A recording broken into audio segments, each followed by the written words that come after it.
Je vous le disais tantôt, vive les vacances pour les parlementaires qui ont débuté ce week-end. La session de mars s'est clôturée au Parlement. Sénateurs et députés devront aller rejoindre leurs bases électorales respectives. Les élus quinois restent bien sûr sur place, mais en dehors de l'hémicycle, une session qui était riche en débats. Regard rétrospectif sur les plénières écoulées avec Constantin Tamboué.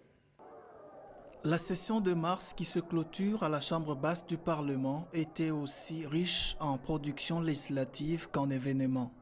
On retiendrait d'abord au chapitre des innovations la révision de la loi sur la CENI et la récente entérinement des membres de son bureau par l'Assemblée nationale. Une autre loi majeure adoptée à l'Assemblée nationale est celle relative à la police nationale congolaise. Les événements à la Chambre basse du Parlement, il y en a eu.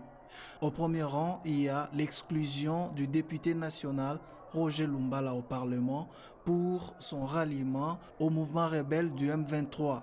La levée de l'immunité parlementaire du député Diomi Ndongala qui est poursuivi par la justice pour viol sur mineur. Pendant cette session, plusieurs membres du gouvernement étaient interpellés pour des questions ayant trait à la gestion des portefeuilles de l'État, sans oublier les missions de contrôle parlementaire et quelques plénières séchées par les députés de l'opposition.